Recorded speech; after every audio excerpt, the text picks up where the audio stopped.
now we are talking about technology. Technology is also becoming one of our big topics whenever we're delivering to corporate services. The supervisory skills, those are just some of the topics that we're very good at, and we're able to launch or deliver through organizations. So we also do HR consulting, we do recruitment. Currently, we have quite a number of positions open. So if you're also looking out for a job, I think this might be the high opportunity to visit our website and see what opportunities are there that we are able to present to you. So other than that, so on this day, we are having a very interesting topic around AI. So we've already done AI part 1. So this is AI part 2, where we'll be talking about ethics, data protection, and recruitment and automation. And I think now AI is the new age thing, Internet of Things. And how is AI revolutionizing the way we think, the way we operate? You saw the statistic that was given out the other day that Kenya as a country, we are leading in the usage of ChatGPT. How amazing, or even how sad is that? Because I'm imagining if Kenya as a country, that we were early adopters when it came to ChatGPT. And what will happen to us in 5 years? Will we be even thinking, or you have a question and the first instinct is to go to ChatGPT? So ChatGPT being one of the AI models, I know there are so many others in the market, and Wilfred is the perfect facilitator on matters technology. Last time he gave us so many big, great, wild ideas around AI. So just fasten your seatbelts. Let's welcome Wilfred. Wilfred is not a stranger to us. He has delivered quite a number of topics to us, both on the online platform and on the physical platforms as well. So Wilfred, we are ready for you this morning. We are ready to see where this AI is going, and where do we draw the line when it comes to AI? Where do you say this has to end? I'm gonna let now my brain start doing the work. And also as a recruiting agency, and I know we'll talk about it at some point, how has AI changed the recruitment landscape?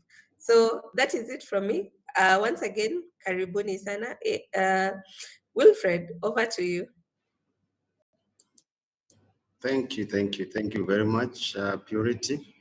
It's always a pleasure to be hosting a webinar like this one on a big platform, Accurex. Accurex is international. Yeah. So, ladies and gentlemen, again, as you've been told, I'm Wilfred Achachi. I'll be facilitating today's webinar, and we have a lot to cover. So I welcome all of us to have an open mind to learn, because we're told that we only stop learning when you go 6 feet under, right? And again, on the personal note is you can only, learning stops only when you stop learning. So we learn every day. So Purity, I can present. Yes, please go ahead. So just before you start, I'll just want to give the structure of our webinar. So Yes. The first, about 45 minutes, we'll do a presentation. Wilfred will take care of that. At the tail end, we have a Q&A session. And also at the very tail end, there's a feedback form running on the chat that will be running at that point on the chat box. So if you wish to have a certificate on this particular topic, feel free to leave us your details on the feedback form, or if you have any question, or if you have any future idea on topics that you'll want us to host in the upcoming webinars, because either way we do this every Wednesday. So we're also looking out for topics that you'll be interested in, and we are able to cover the same. We're also recording this session, so in case either you join late or you drop off at some point, the recording will be available on our YouTube channel. So that is what I wanted to give in terms of the structure. You can go ahead, Wilfred. All right, that's well spoken. I can't add or reduce to that. So I welcome all, ladies and gentlemen. And I would want just before we begin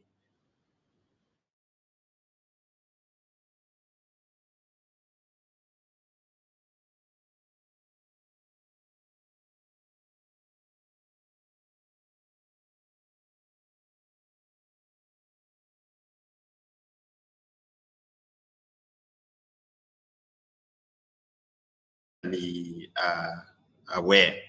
So you can see it's telling the other to consider upgrading. So again, today's webinar, we should consider upgrading because as we've been told,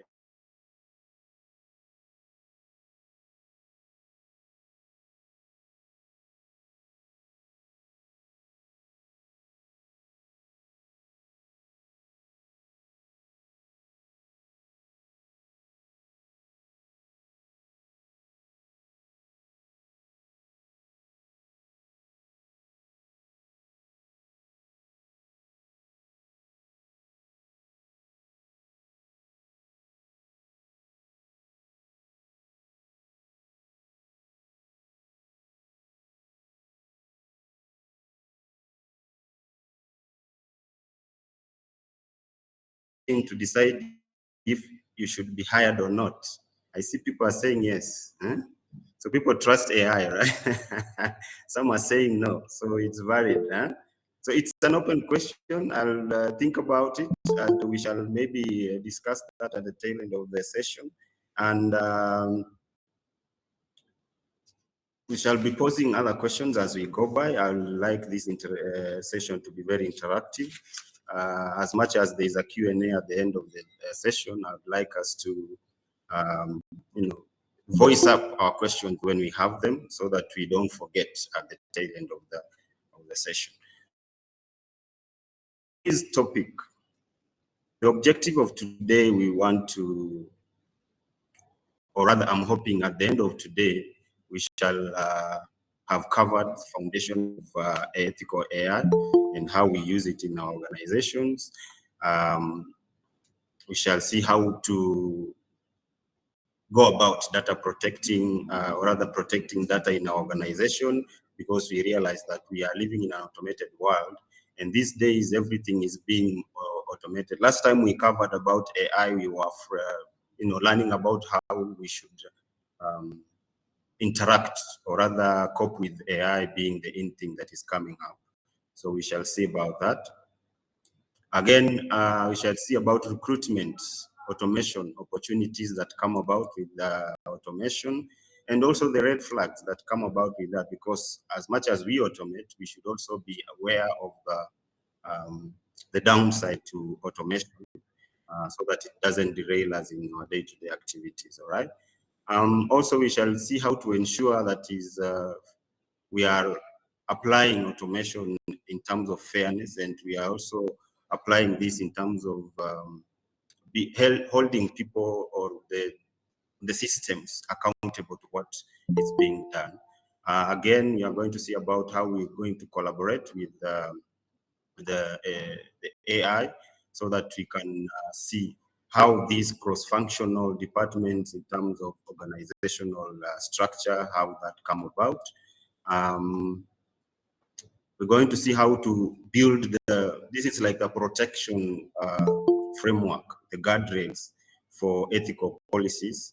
Again, we are going to see now the actions that we, on an individual level, on a professional level, we are going to see how to act around, or rather how to deploy our AI.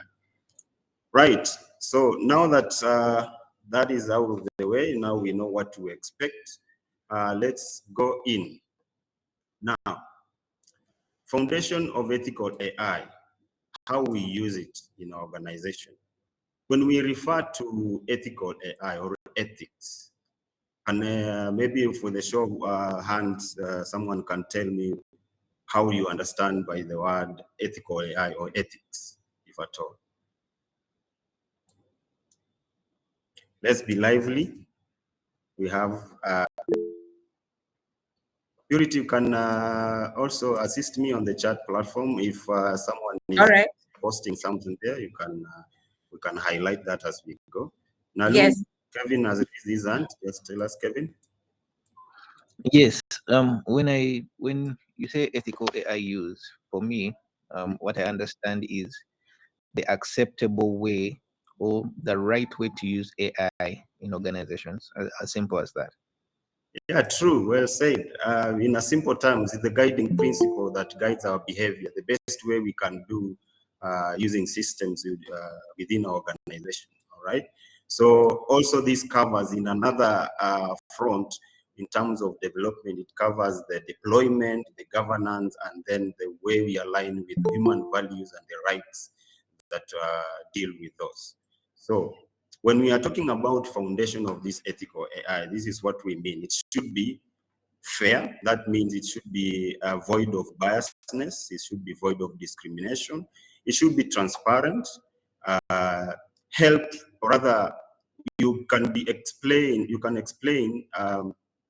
the processes that go into it in terms of development, deployment, and continuous monitoring. At any given point, you can be able to explain what goes into that or what comes out of that. Also, we are going to see about, when we are discussing about foundation in ethical, in AI ethics, being accountable. It's important to clarify who is responsible for the outcomes of this AI, because these are being built by human beings. And at one level or the other, we need to hold someone accountable in terms of the output that comes out to it. Again, privacy is very important because we are handling people's data. How we respect people's private data also is very important in terms of having an ethical AI in our organization. How safe or reliable is our systems in terms of the behavior that is intended in terms of output of this AI. So these things are paramount in terms of how we deploy, how we use the systems altogether. All right? Now, continuing with that, there are three things we are looking at in terms of foundation of ethical AI that we have in our organization. One is what it is really, and why does it matter? Okay, so we realize that ethical AI, as we've been told by Malum, that it guides our way of working, right? And that being the case, compliance, risk management, trust, reputation of the organization is at stake. So we need to find out why, how is it, and why does it matter? So in this case, compliance and risk management helps the organization to comply with one, data protection laws, and also it reduces risks of lawsuits and operational disruption, because you realize that once you have deployed a system, if it's working the way you want, then it's also augmenting on your production level. But if it's not, then it's at some point it may disrupt your organization in terms of productivity and in terms of laws that govern the system. All right. So we need to find out what it is and how it, or why it matters. Right. Why it matters is because it gives sustainable innovation. We've seen so many things that are going around, especially like when we had the protests. People were creating memes up and about. They were creating videos of our politicians, our political class. This brings out innovation in people, and now bringing it back to an organization. Innovation in terms of how we conduct our business, how we can scale up, how we can align with the organizational goals. So AI, in this case, it matters a lot in terms of how we can scale our business. Again, we are looking at risks if the automation goes unchecked. Now, these risks, one of them is biasness, which is a big thing in terms of AI, opacity and accountability gaps. Now, AI systems, as I mentioned before, it's being developed by human beings, and it's the training of it is through data, and this data is inputted into it by human beings. So the data that is presented in this, or rather the training data that is presented to these models, can be biased. All right. And these can lead to discriminatory outcomes, especially in areas of recruitment, which we are talking about today, and also in law enforcement areas. Now, when an AI makes a decision that is unclear, we need to find out who is responsible for the outcome. We have talked about accountability. Now, this accountability, does it go to a developer, does it go to a user, or does it go to an organization? Right? So these are the things that we'll be looking at also when we are talking about risks, when we are talking about biasness, when we are talking about accountability. Again, building trust through fairness, transparent, and human oversight, because you cannot leave an element of human oversight within this AI system, right? So when we are talking about the foundation, we need to talk about fairness. We need to ensure that the outcomes are fair, the outcomes are equitable, the outcomes ensures that, like, if this system is used in terms of recruitment, and we've seen a lot of organizations are using this system. We'll get to see that as we move on, probably towards the end of the training. We see some of these systems that organizations are using in terms of recruitment. We need to ensure that it is inclusive, right? Also, we need to ensure that it is transparent, because transparency reduces fear. I asked a question if any of us would trust a machine. Some will say yes, some will say no. But we also need to be sure that the suspicions that go around AI, because a lot of people currently there's a lot of euphoria around AI, and a lot of people are learning about it, but some are still in the dark. And some of the decisions that are being made in terms of system deployment are like having a black box. Remember when we had elections in 2022, there was this term that was being thrown around, the opaque nature of the system. So people didn't understand the system that was being used and how the output came about. That's why the term opaque nature came about. Then it was a big term then. But now if people use the system, or rather the people who use the system know how the decisions are being made, then we shall be now coming close to having an ethical AI in our organization, right? Now, as I started by saying, also trust and reputation for this system is very paramount. Organizations that use this system ethically, they build trust with both customers and employees, and even regulators. But misuse of these systems also can lead to either public backlash, legal issues, and even reputational damage. And for a company that, for example, Accurex has been in play for about 10 years now, the reputation they have built over time is very important to the organization. So when they deploy the system in place, they need to cover all these bases so that at any given point they will not be disrupted in terms of either having legal issues and having their reputation damaged. Also, workforce empowerment is very important. It supports fair recruitment and things like that, right? We are together up to that point. So let's look at data protection, all right? Maybe I'll ask a question at this point with regards to data protection.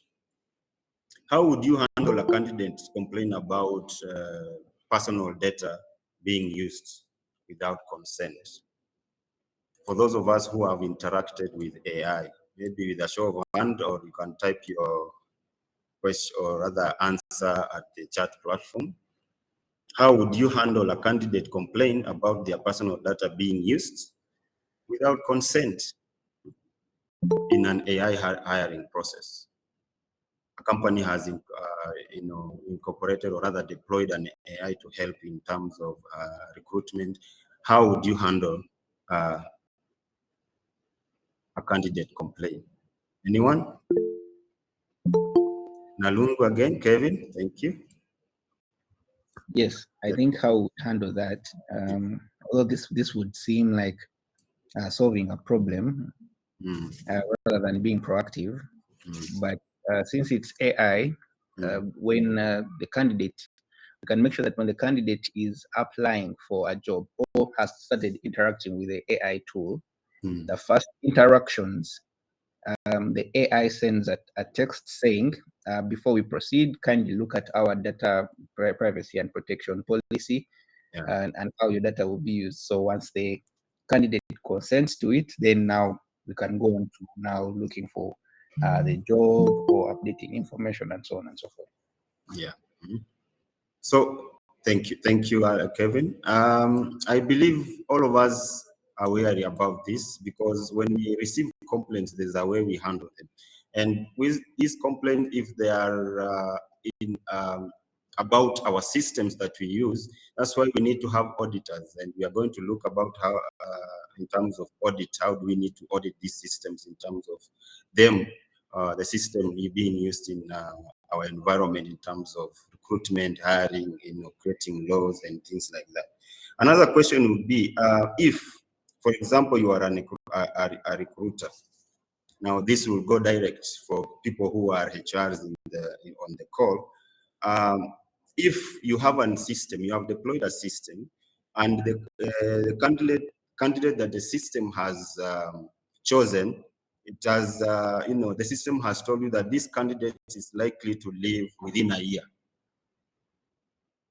Is it ethical to use that data in hiring that particular candidate? Because the system has told you now the likelihood of this candidate, of course, maybe they might be the best candidate so far, but the likelihood of this candidate living within a year or after a year is very high. Would you trust that data, or is it ethical to use that data? Anyone?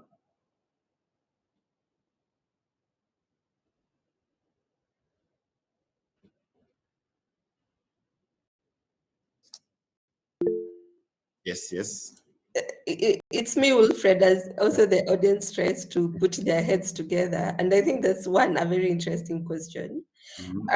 Because one, you might potentially want to use it because it means you're back again to the recruitment cycle after 1 year. Also, based on the severity of the role, I know for senior management, we want people to commit 3-5 years.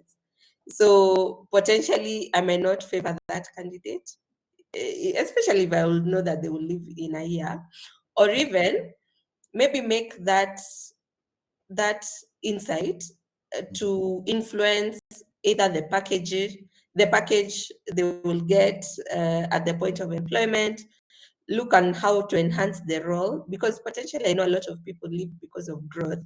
When you are in a position you feel like you're stagnated, you quickly want to leave. So I think that information is good and bad depending on how also you view it. Because for me, I'll go and enrich the role like every year, because I know they're potentially about to leave. I ask myself, what could I do to retain this employee? That is on my part. I see a comment here by Rose. I want to assume it's a lady. She says, I think it's ethical. You can make a decision basing on the data you have. Also, there's another hand up from Rhoda. Yeah. Hi. So I want to argue my bit from the data protection bit and also on the policy end, because when you look at the policies, there are some policies that states when you link your policies with the labor that talks about the data records management and also the data retention period. Yeah. So depending on the company, that probably on how you've stipulated your policies and also on the consents that the candidates sign in when they are looking for these particular jobs.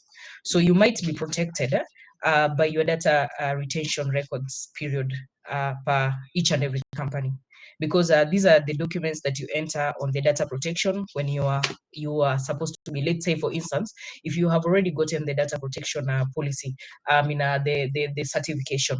So when you're doing that whole process, there's a place where you enter the data records policies and the retention period that you have.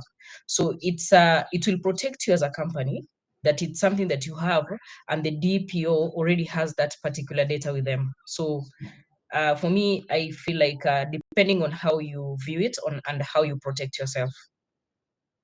Thank you, Rhoda. That's very insightful. That's also correct. And depending on the data policies that you have, remember we've said that ethical AI is a guiding principle. So, and every organization, of course, they must put in place some policies and, of course, in line with GDPR and AI Act that has been enacted, so that they can guide how they need to take up the data. So again, it is a gray area, but as I said, yes. We still have a few comments in the chat box. Yes, please. Yes, please. One is from Kevin, and he's saying it is ethical. It helps you make better decisions, although AI data usage, especially in the early stages, require a human eye. The other one is from Washington, and Washington, this is the second comment he's giving us. So the first one was, I think it was on the data privacy. So he said, using AI in line with guideline and the fundamental values. That was on the data privacy part. So on your current question, he's saying it is ethical. Analyze the data and predict hiring needs. That's it. Correctly put. Now also there's, again, we've been told by Rod, depends on how your policies are. Depends on if you want to go back to the drawing board, again, also depends on your policies. Now, thank you for that insightful, and it's well understood. Now, moving ahead, understanding personal data privacy and risks that in AI system. Now, lack of meaningful consent, because we know that AI system, they collect data, but without clear and informed consent, as we've just been told by the participants who have spoken, that we should be aware of the policies, we should be aware of the guidelines, we should be aware of the laws that govern.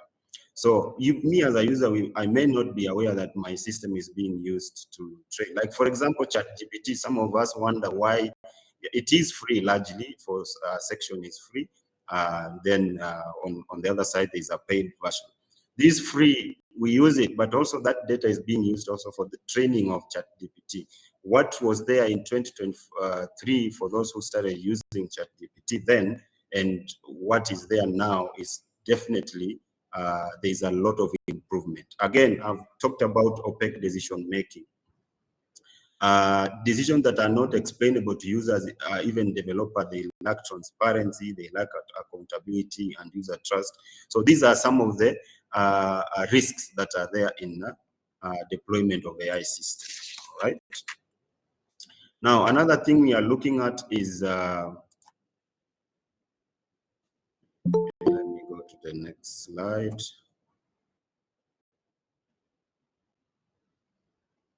Here's a second, technology is beating me here.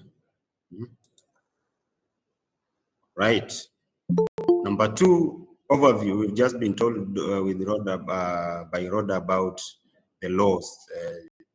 And most of organizations these days, they need to have ODP for data protection, or rather data processing officers in their environment, because a lot of organizations right now, they are collecting data. Those who have websites, we see a lot when we go to websites and then we see cookies. Those cookies is data collection agents. So how can we protect this data? It's very important, right? GDPR complements, or rather governs individual rights. And then AI Act on the other side complements GDPR by adding technical and operational safeguards to the AI system. Now you find that the Act is more elaborate in terms of how it is used, in terms of how it articulates individual rights, legal basis for processing this data, and even the data security itself. Okay. Now, moving on again, the other thing is, how do we embed privacy by design when we are developing, when we are deploying this? Of course, we have been told that by Kevin, I believe, that there need to be consent and they need to be access. You remember, again, if I go back to 2022, the opposition wanted access to the servers. They wanted access to find out how was this data arrived at. So those are some of the questions that when we are talking about data protection and AI, there are some of the things that we need to look at. And looking at data minimization, when you are collecting data, okay, we are going to look at that, how the retention policy, Rhoda told us about retention policy. We need to have that in place. There's an act or act detailing about how you need to retain data, all right? So by consent means, of course, the individual whose data is collected must be accepting, or rather must accept that data being collected, and then ensure that this individual, when they need to access the data, they can access that data. All right. Now let's look at recruitment, which forms a large part of the talking points today. When we are talking about recruitment automation, what are we talking about? So first, there are tools. These are tools that are making,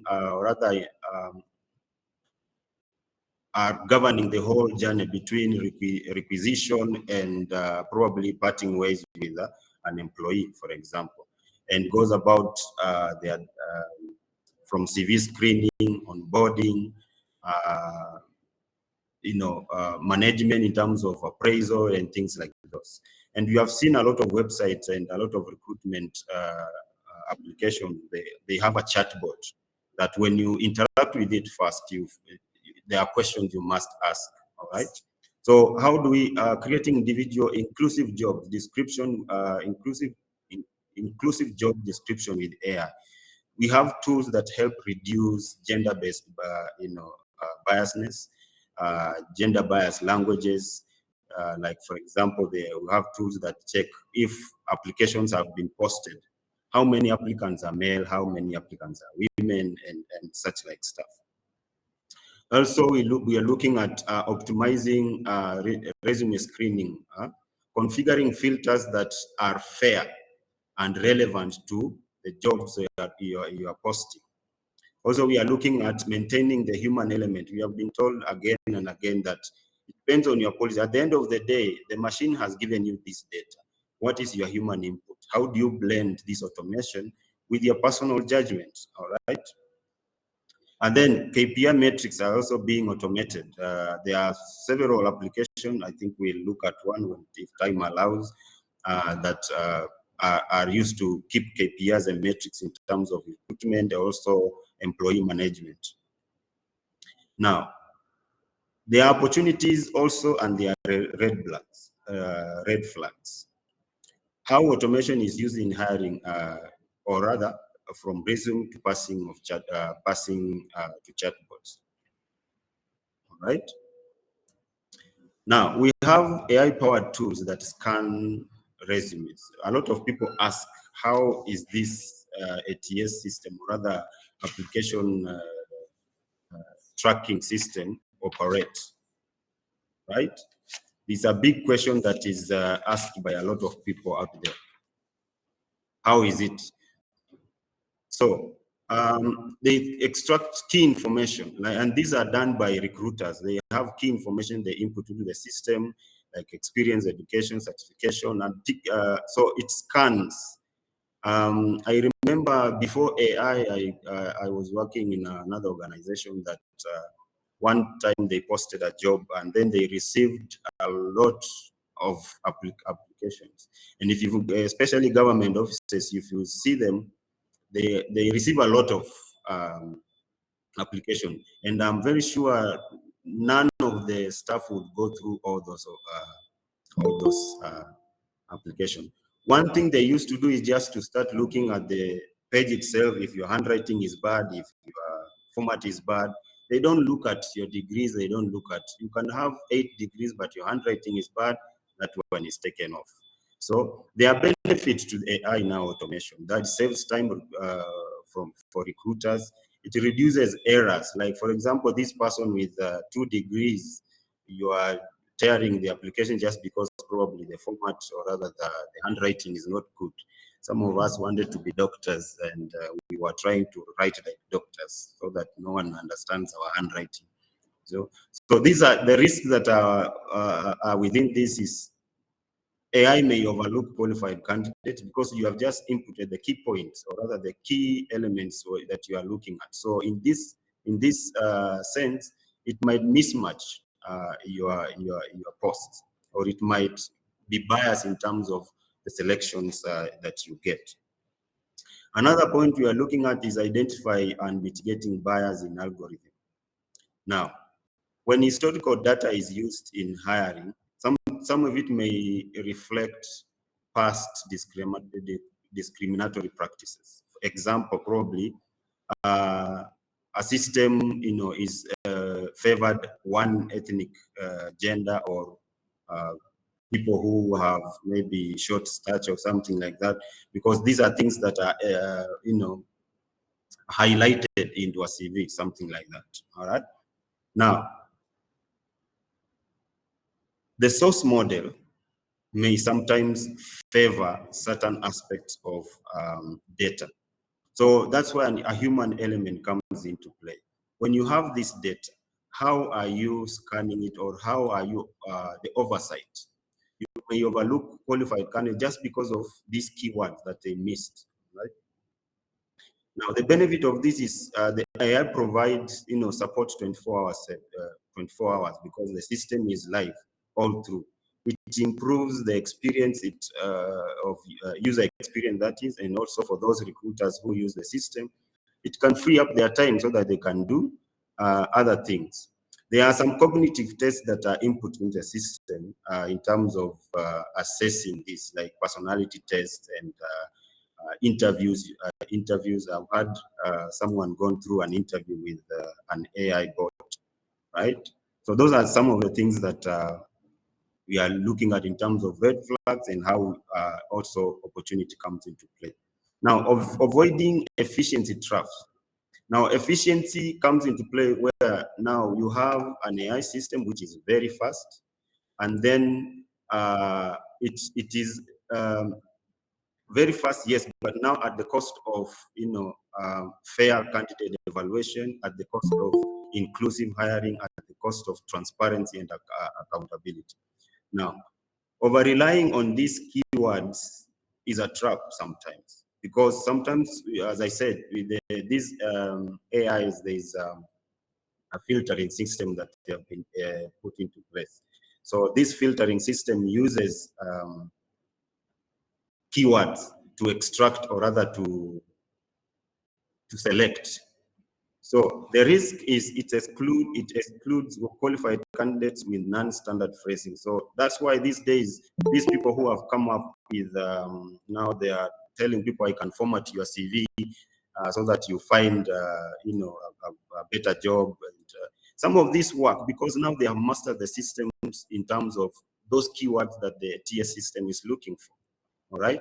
So when they you have posted a job, there's keywords that are into place. They put those keywords into the system, and then they use that to flag, or rather select the best candidate. Now, how do we ensure fairness, accountability, and human oversight?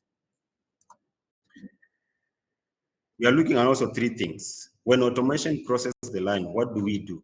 There are some of the questions that we need to understand, or rather ask ourselves. When it is bias in candidate selection, that is a red flag. Exclusion of qualified candidates, that's a red flag.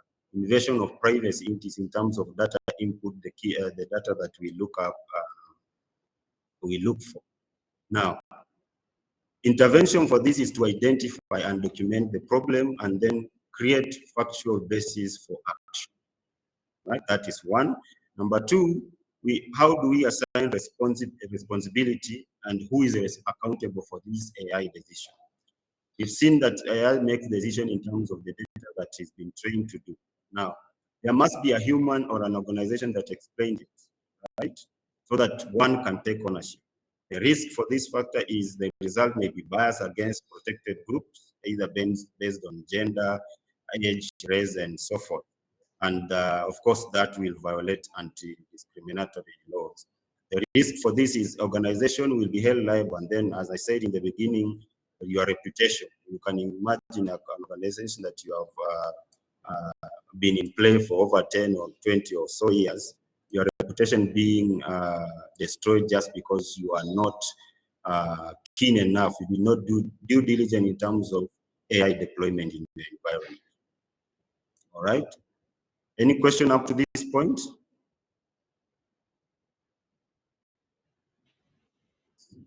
So moving forward, keeping human in the loop. This is now combining speed with the ethical safeguards that we have talked about. Now, in terms of human elements, they can do an oversight. When the AI has shortlisted candidates, now you as a person who is in charge of it, you can do an oversight. Based on job criteria, you can review and shortlist those quality that you have specified and spot some missed application. This can prevent good candidates being from from being rejected just because of the keywords that were missed. The other one is now the cross-functional collaboration for ethical deployment. What do we mean by this? Now we need to include all departments in terms of organizations. We need to include all departments on how we verify and how we deploy our system.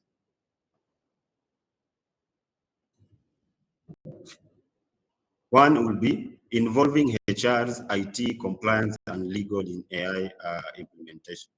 Different departments, this is like putting all your eggs. You should not, there is a phrase saying you should not put all your eggs in one basket. So involving different departments in our organization helps in terms of perspective and reducing this harmful risk and blind spot. And it also has balance, innovation, and risk management. We increase transparency, we increase trust, and there's a stronger bias detection in terms of highlighting these biases that come about in terms of AI deployment. Again, asking the right questions before adoption. What are these right questions we need to ask ourselves? Is this, is our system fair? Does our system follow ethical guidelines? Have we tested the model before we deploy? Have we tested with different data sets? Have we taken into play the data protection and privacy guidelines? Is the information being collected? Is it personal? Is it, do we have consent? Does it comply with the regulation? Those are some of the questions we need to ask. Is it transparent? Can the system explain why, like, a candidate was shortlisted or rejected, for that matter? If we can answer all these questions, then we will be safe to deploy the AI system in our environment. Again, creating internal reviews before, creating the internal reviews before deployment. And if we have an issue, we need to, of course, articulate the escalation parts in terms of how from one system to another, or from one error to another, how do we escalate if there is an error in that regard. We need to define clear checkpoints before, during, and after deployment. We need to set the criteria for escalation. We need to have first line, second line, and then last line of oversight. Now, again, bottom line of all this is to document and track all reviews. Keep the logs, and this will help you in terms of review to see how many decisions were made, how many escalations were done, and what are the reasons for the escalation, what was the resolution time, right? Now, moving forward, is there a question up to that point? Nisipeleke watu mbio mbio sana, I may be speaking to myself. No, we are following. Probably at this juncture, I would like to ask another question. In terms of the one that we just covered, in terms of human oversight and accountability, how much human intervention is enough to make a recruitment or an AI recruitment ethical? How much? How do you think is what do you think is enough intervention? Anyone?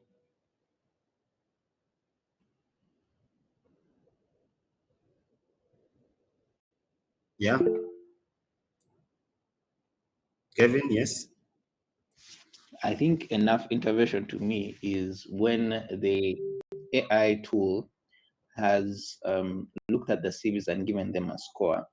So what the oversight is supposed to look like is the person looks at those CVs, yeah, sees how the AI has scored them. Maybe the AI tool has given that person CV 60%. So it usually says why it has given 60%.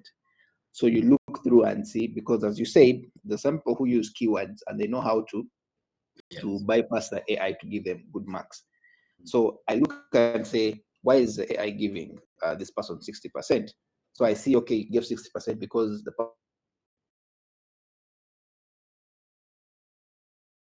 so I look through the other elements, because sometimes what the recruiter wants is something else.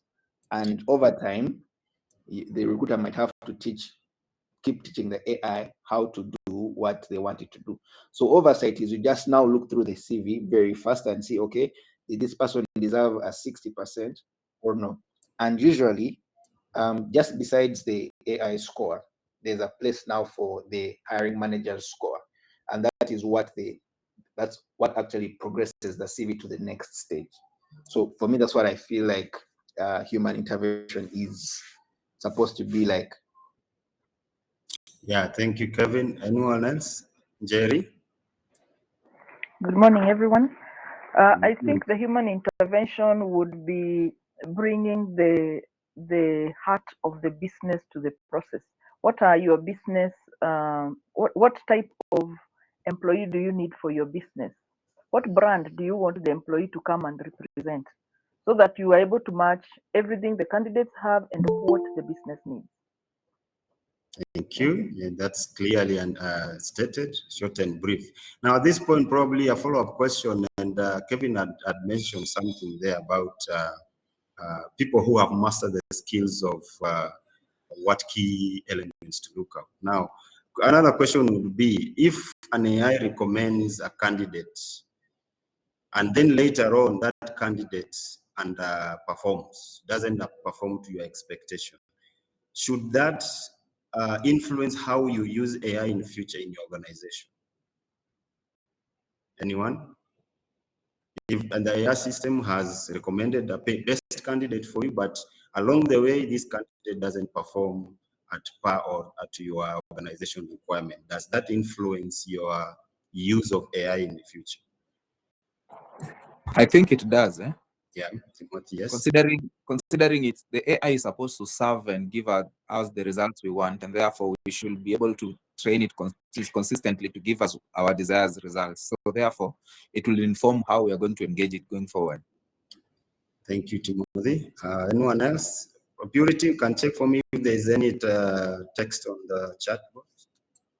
Currently, there is none, but also I think, I think you love saying this: garbage in, garbage out. Yes, Like, yeah. and now with AI, and also I know we'll say, let's train AI. This is what I really want.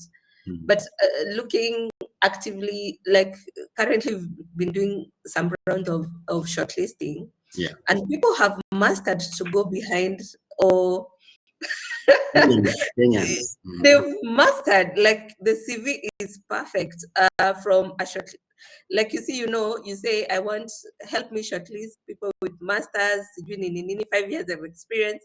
Yes, it will do that for you until you open that resume. You'll be like, how was this one even shortlisted? So I think there's still a lot of learning and unlearning with AI for sure. Definitely. Yeah. Now, moving along, building an internal guardrails and ethical policies. We were told by Rhoda, it depends on the policies that we have put in place. But again, as we build these guardrails, how are we developing the usage in terms of these policies? Does it reflect our organization policies? Audit and continuous monitoring, we've been told by Timothy there. Continuous monitoring, this is now continuous training. We need to, the system keeps learning based on historical data.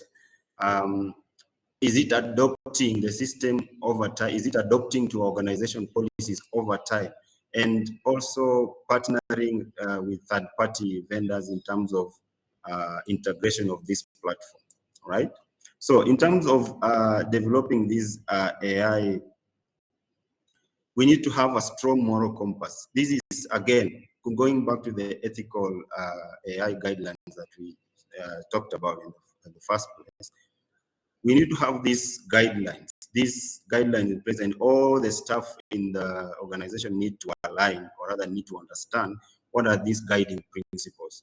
And more so for the developers of this AI, if it's an in-house development team, or if it's a third-party vendor that you are engaging to have a development, to develop your ATS system, they need also to be in one page, to have a proactive approach to help build, maintain trust, and protect companies' reputation. Again, in terms of auditing, we need to provide structured, ongoing mechanism to ensure we align with organization values, legal obligation, again, while the rules of these policies are being followed, right?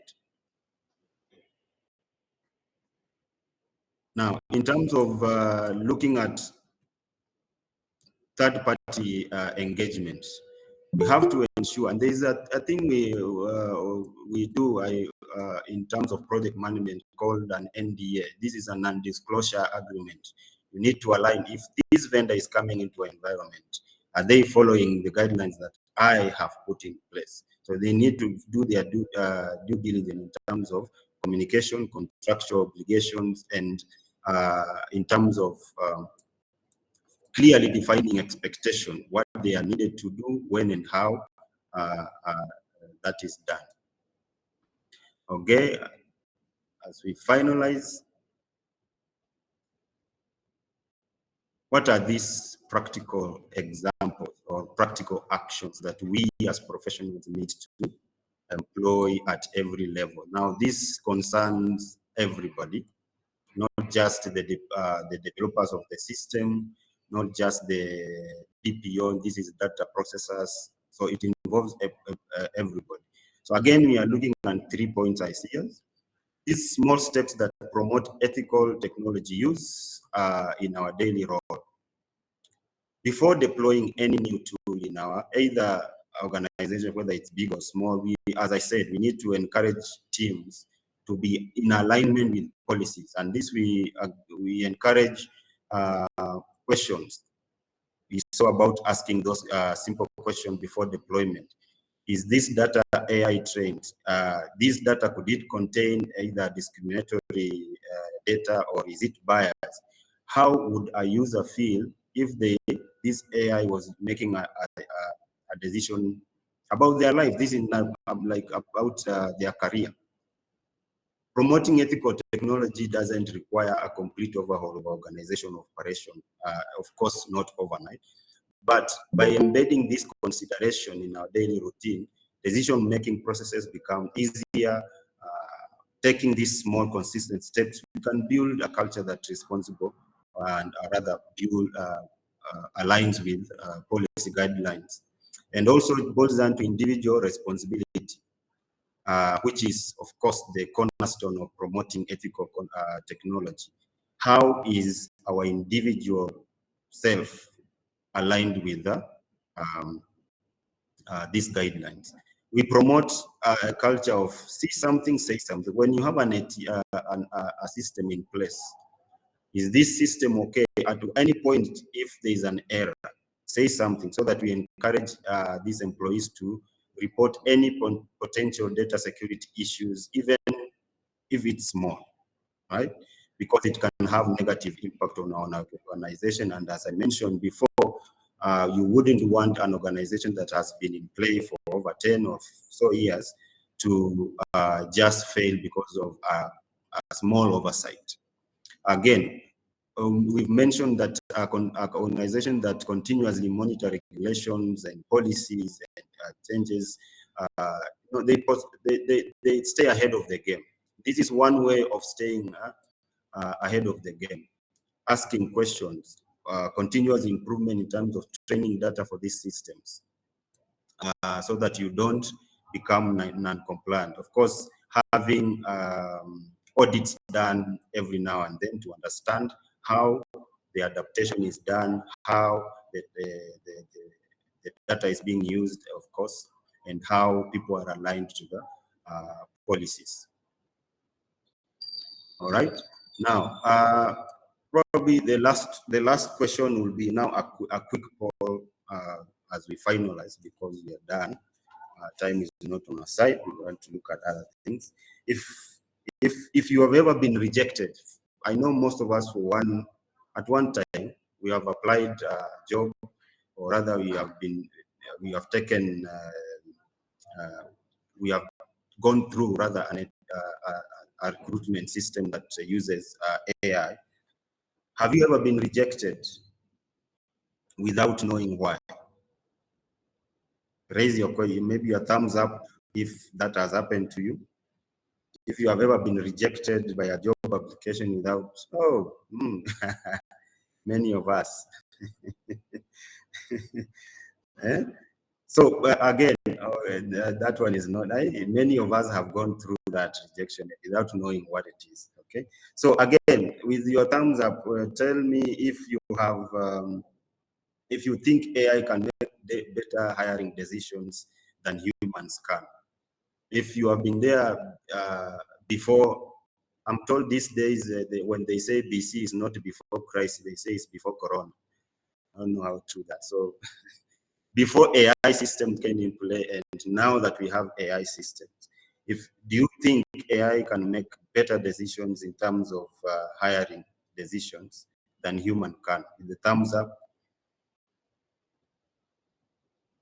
Yeah, Kiprono says yes. It's only Kiprono who thinks that. That's very.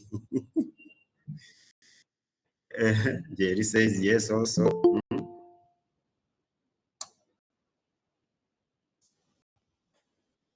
Now, one last question. For those of us who are here, do we think that we should tell candidates that are going through this system exactly that we are using AI in terms of their hiring process? Because right now, there are organizations that have more than, before we used to do just either one or two interviews, then you are shortlisted or not shortlisted. But right now, depending also on this position that you're in, you can either go to even 5 interviews. But the first interviews, maybe 2 or 3, will be either through AI. Do you think a candidate should be told now that the system you have gone through is AI? How do you think? Thumbs up. Maybe someone can say something. Yeah.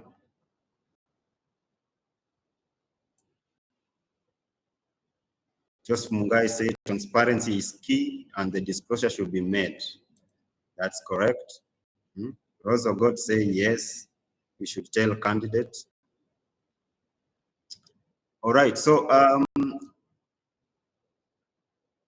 that marks the end of the presentation today, but I would like just for 1 minute or 2, just to go through some of the ATS systems that are there.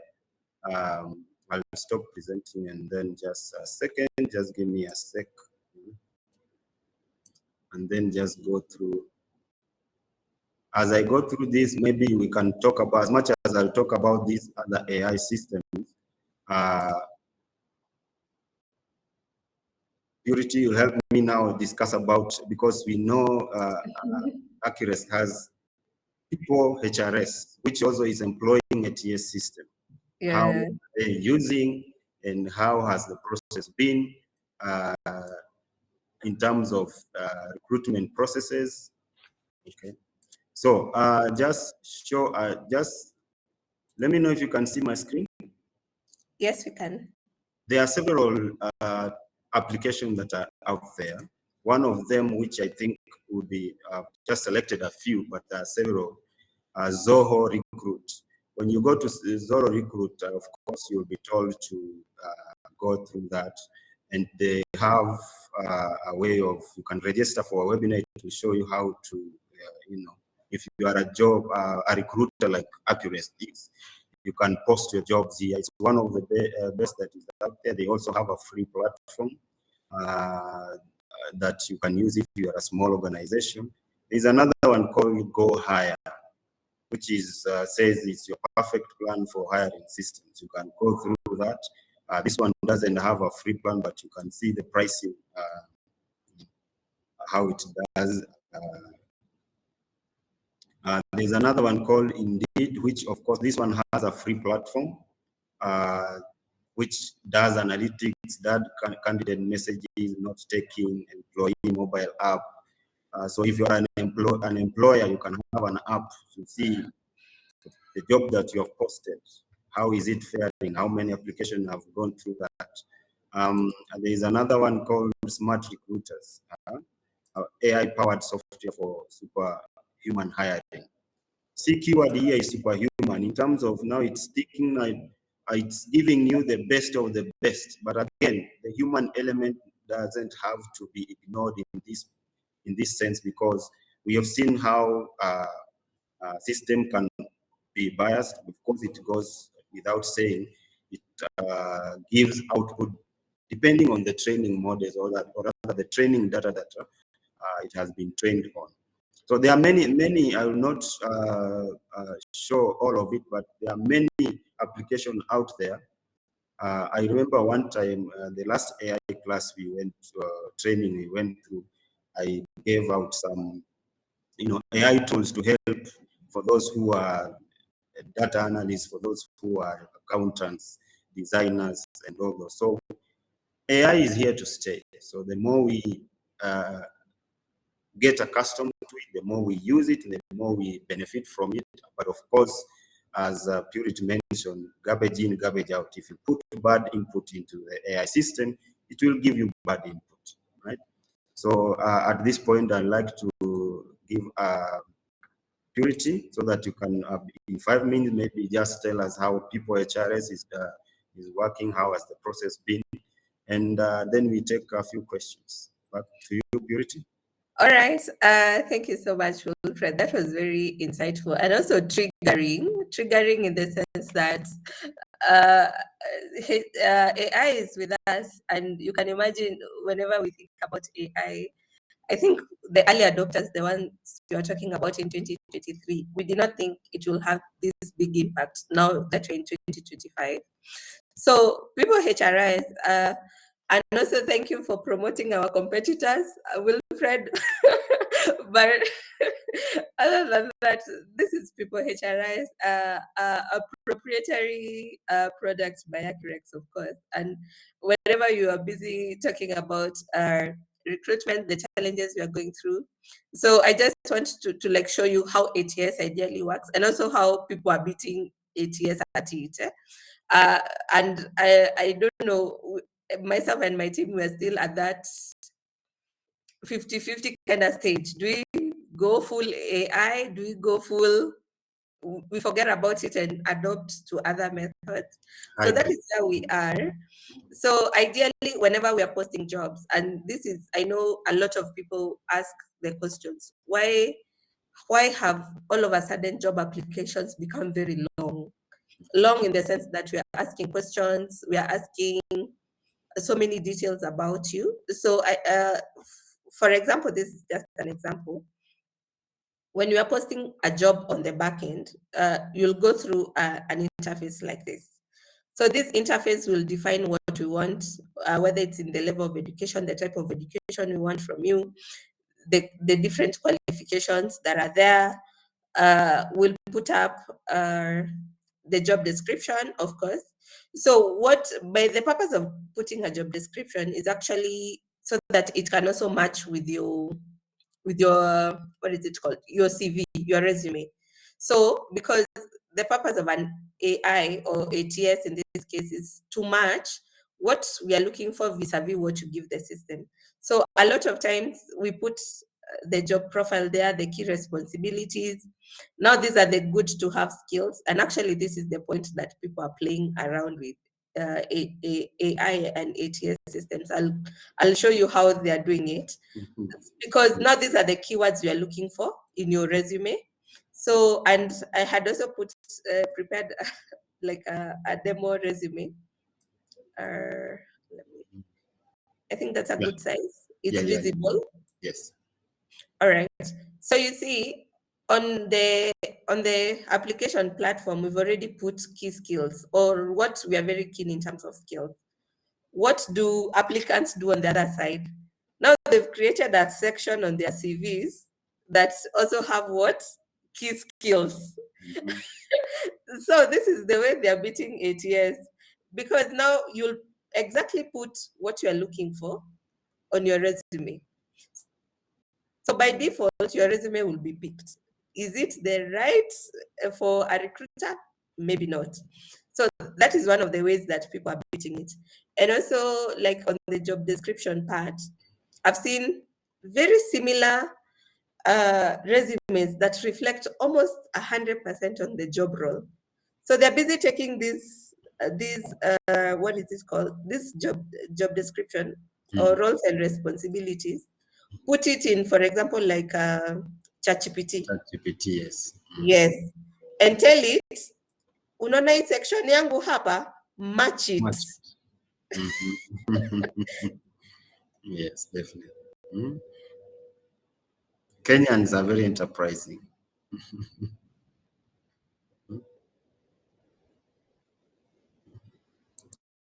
So they copy paste and put it, making so I think those are some of the challenges you are facing. So after posting a job, there's another part I wanted to talk about.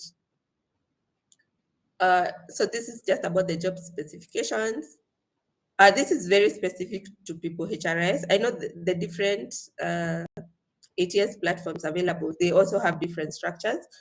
So for our PiPO HRIS, we also introduced a section where we can ask specific questions. So for example, have you ever been solely responsible for managing a social media page? I think we were hiring a social media marketer or something. So you see, these questions ideally would also help ATS shortlist the right candidates. However, what do job applicants do? They quickly pick this question, take it to ChatGPT, they get a response, they paste it for us. So also quickly, this section on our ATS has become redundant, because out of say 100 applicants, you're getting the same response. So until the other day, I was like, what do you mean? These people are this qualified? So once we post jobs, like this is the back end of our system where we post different jobs, and also they're visible on the front side of our website or our social media pages. So out of that, we get applicants. So out of this, now we get applicants. So like for this role I had picked, the social media one, you can see it had 92 entries. 92 entries means 92 applicants. So you can imagine how much time will ideally go through to read 92 resumes. A lot of time. So, and that is where actually now ATS comes to play, because now it drastically reduces this time from hours to barely seconds. Yeah. So, and this part, actually you can also get it as a report. This is the report. I've tried to hide a few sensitive details from the report. Data breach. Yes. Usiniseme, oh, you showed my name, oh, you showed my phone number. So I tried to hide a few things from the report, but this report is exactly what is on the ATS platform. So with or without ATS, also you can quickly also do shortlisting from a report, like this one. And I know HRs, we are experts with filter. So for example, like this one, say you wanted someone with, say, 5 years of experience. So you see, you can quickly filter maybe 5. I'll just randomly do 5. So you see 5, you've moved from 92 applicants to 21 applicants. And maybe there's a targeted question you had asked before. Oh, I know, now recruiters, we want people over 30. Why? I don't know what Gen Zs are doing to our workplaces. So you also want to quickly sieve out the above 30s. Now you see, also you've moved from 92 now to 8 applicants. This is digestible. So this, you can either do it on the system or off the system. So from there, now for example, this is another candidate, a candidate that had applied on the ATS system. This is how it looks like. And I know a lot of people ignore adding their cover letters on applications. They ignore putting up job descriptions, what like they're currently doing on at their current jobs. It's important because either way, it will help recruiter sieve out the important details out of your application. So this is the section I was talking about, where we ask questions. And also, don't be lazy, especially if you are applying for a job. Just try to give as much detail and original detail, not AI details. With AI, you'll quickly notice if that response has been written by an AI. So just try to be as authentic as possible in your application if you want to really stand a chance. Oh yes, you're busy talking about other people's prizes. Wilfred. That's what I wanted to mention the last, to redeem myself. Based on the prices that I showed, you can see this one is very cheap. Yes, very affordable. And with PiPO HRIS, you're able to get one for all. One for all is to mean you're able to get a higher module. Higher is the ATS part. You can post the jobs, you can view applicants, you can do assessments. I heard you talk about psychometric tests. Those ones you can do also on PiPO HRIS. You can schedule interviews from the system. You can do background verification. This one is becoming almost a mandatory function of recruitment. You can give job offers and contracts on PiPO HRIS. The other spectrum you get at that rate, which I'm about to talk about, is the managed part. The managed part is where you manage your employees, be it leave days, be it off days. You can post your policies, you can do disciplinary. I know we always forget, "Huyu nimempatia warning ngapi?" Now you have a system that keeps track on that. You can manage events. Maybe you have a team building that you're about to do, you can post it there. You can manage your company assets on PiPO HRIS. So you can imagine how amazing this system is, because you can also do payroll management, do statutory remittances from the system. You can do performance management. I know we've talked really about performance management, and our system adopts the OKR method. OKR is Objective Key Results method of performance management. So these and among many other things you can be able to do at this cost of $1.5. That's about like 200 shillings per employee per month. And this is not just per employee, per active employee. And as you can see, as you cascade, it also gets cheaper. At 100 points, yes, there, you pay $1 per employee per month. So below 100 employees, it's 1.5. That's about 200. If you have more than 100 employees, you get a big discount of like 50 shillings or thereabouts. So you pay like 130 per employee per month. So all the way beyond 200, you go to the corporate package. So that is on the presentation of ATS. I'm happy to talk about this thing. I'm so passionate about, especially PiPO HRIS. So thank you so much, Wilfred. I'm happy we take just before you continue, there is a question by Ezekiel Ketch. How can he know that is AI generated? And I'd like to think, if you have used a lot of AIs, and that's why I'm encouraging people to be using AI, you'll find that the kind of format they use is almost the same. It's a bit generic. It doesn't have that empathetic touch in terms of how it articulates the data it presents to you. So that's how you know. If you see like the data is very generic, it's talking of in general, doesn't being specific, and there is no element. You can, if you read a text, you can even see a tone of someone who is writing. But if you see there is no, they call it monotone. If you write in monotone, that's how you notice. Go ahead, Purity. All right. Also, to respond to the same, with AI responses, they're also rather very long. You know, ideally, if you were to text something, you'll put it in very few words.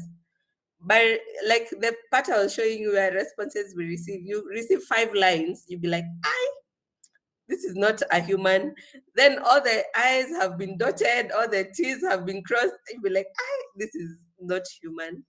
So, especially if you interact with the AI enough, you are also easy to pick up AI content very fast. Yeah, and also to add on that, like just to emphasize on the filter that you've done, you can see how easily you can mistake or rather miss out on a potential good client or rather good employee just because you have filtered the key elements of that, of their resumes. And from 92, we have now 8. Did we see the 8? Maybe how they talked about things? No. So that's why we need a human touch or a human element oversight on that. Yeah, proceed. All right. I think that is it from us at Accurex this morning. As always, next week we have another hot topic coming on to you. And thank you so much, Wilfred. I think this AI, bado hatujashikanisha ni nini. So thank you for always coming back to break it down for us. We are interested to hear your feedback, especially on how this session has been. What new topics do you want us to bring your way? How can we improve these sessions? How can you interact with us? Reach out to us. Our website is www.accurex.co.k, where you'll also have our contacts. Give us business also. You want to do a training, we are the people to do the training. You want to do team building, we are the people to do team building. Strategy, HR policies, we are your people. So feel free to patronize us as much as you want. We are happy to give you different proposals.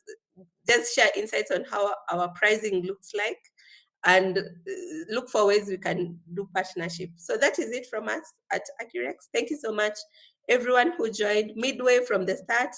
Thank you so much. And I'm really looking forward to meeting you again next week as we handle another workplace topic. And from our team at Accurex, thank you so much for supporting this webinar, especially on the back end. Thank you, and enjoy the rest of your day.